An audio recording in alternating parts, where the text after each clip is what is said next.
चलिए आगे बढ़ते हैं। पश्चिम बंगाल की अगली खबर को लेकर बंगाल चुनाव में बढ़ रही है एक तरफा जीत की प्रवृत्ति। जी हां, पश्चिम बंगाल में आगामी विधानसभा चुनाव नजदीक आते ही राजनीतिक हलचल तेज हो गई है और राज्य एक बार फिर बड़े पैमाने पर मतदान के लिए तैयार है। चुनावी माहौल के बीच सबसे बड़ा सवाल ये है कि इस बार मुकाबला कितना करीब होगा या फिर परिणाम एक तरफा और निर्णायक होगा। पिछले दो चुनावों के आंकड़ों पर नजर डालते हैं तो साफ संकेत मिलता है कि बंगाल में अब मतदाता अधिक स्पष्ट और मजबूत जनादेश देने की ओर बढ़ रहा है। साल 2016 के विधानसभा चुनाव के आंकड़े बताते हैं कि उस समय अधिकतर सीटों पर मुकाबला मध्यम अंतर से तय हुआ था। लगभग 74% सीटें 219 सीटें यानी कि ऐसी थी जहां जीत का अंतर 5,000 से 25,000 वोटों के बीच रहा।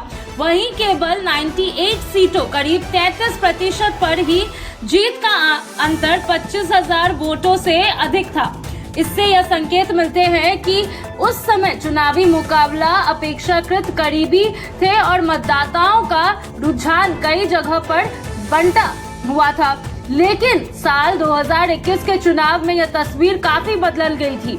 इस चुनाव में बड़ी संख्या में सीटों पर जीत का अंतर काफी अधिक देखा गया, जो यह दर्शाता है कि मतदाता अब किसी एक पार्टी का नेतृत्व के पक्ष में ज्यादा मजबूती से खड़े हो रहे हैं। इसका मतलब है कि बंगाल की राजनीति में अब निर्णायक जनादेश देने की प्रवृत्ति बढ़ गई है। विशेषज्ञों का मानना है कि इस बदलाव के पीछे कई कारण हो सकते हैं, जैसे मजबूत नेतृत्व, स्पष्ट चुनावी मुद्दे और मतदाताओं की बढ़ती जागरूकता। जब मतदाता किसी एक पार्टी या नेता पर भरोसा जताते हैं तो इसका परिणाम बड़े अंतर से जीत के रूप में सामने आता है। आगामी 2026 के चुनाव में भी इसी तरह का रुझान देखने को मिल सकता है। राजनीतिक दल अपने अपने वोट बैंकों को मजबूत करने, जमीनी स्तर पर पकड़ बढ़ाने और स्पष्ट संदेश देने पर जोर दे रहे हैं ताकि उन्हें निर्णायक जीत हासिल हो सके। इसके अलावा स्थानीय मुद्दे, नेतृत्व और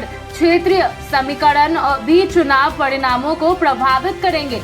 एक और महत्वपूर्ण पहलू मतदाता भागीदारी है। पश्चिम बंगाल में हमेशा से ही मतदान प्रतिशत काफी ऊंची रहा है। अधिक मतदान का मतलब होता है कि जनता का रुझान स्पष्ट है, तो जो अक्सर बड़े जीत के अंतर में तबादली हो जाती है। कुल मिलाकर पिछले चुनाव के आंकड़े यह साफ संकेत देते हैं कि पश्चिम बंगाल अब धीरे धीरे करीबी मुकाबलों से आगे बढ़कर स्पष्ट और न्यायिक चुनाव परिणामों की ओर बढ़ रहा है। हालांकि कुछ सीटों पर कड़ा मुकाबला देखने को मिल सकता है, लेकिन पूरे राज्य के स्तर पर परिणाम एक तरफा भी हो सकता है। अब यह देखना दिलचस्प होगा कि 2026 के चुनाव इस ट्रेंड को कितना आगे बढ़ाने के लिए तैयार है।